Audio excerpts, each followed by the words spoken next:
Hello dear students. Today I am talking about code window.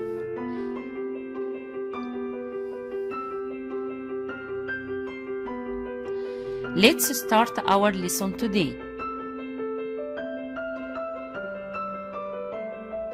What is the meant by codes?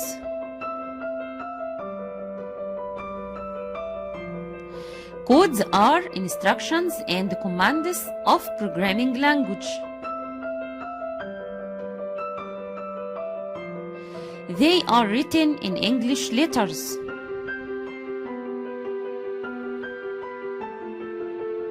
How can the computer execute them?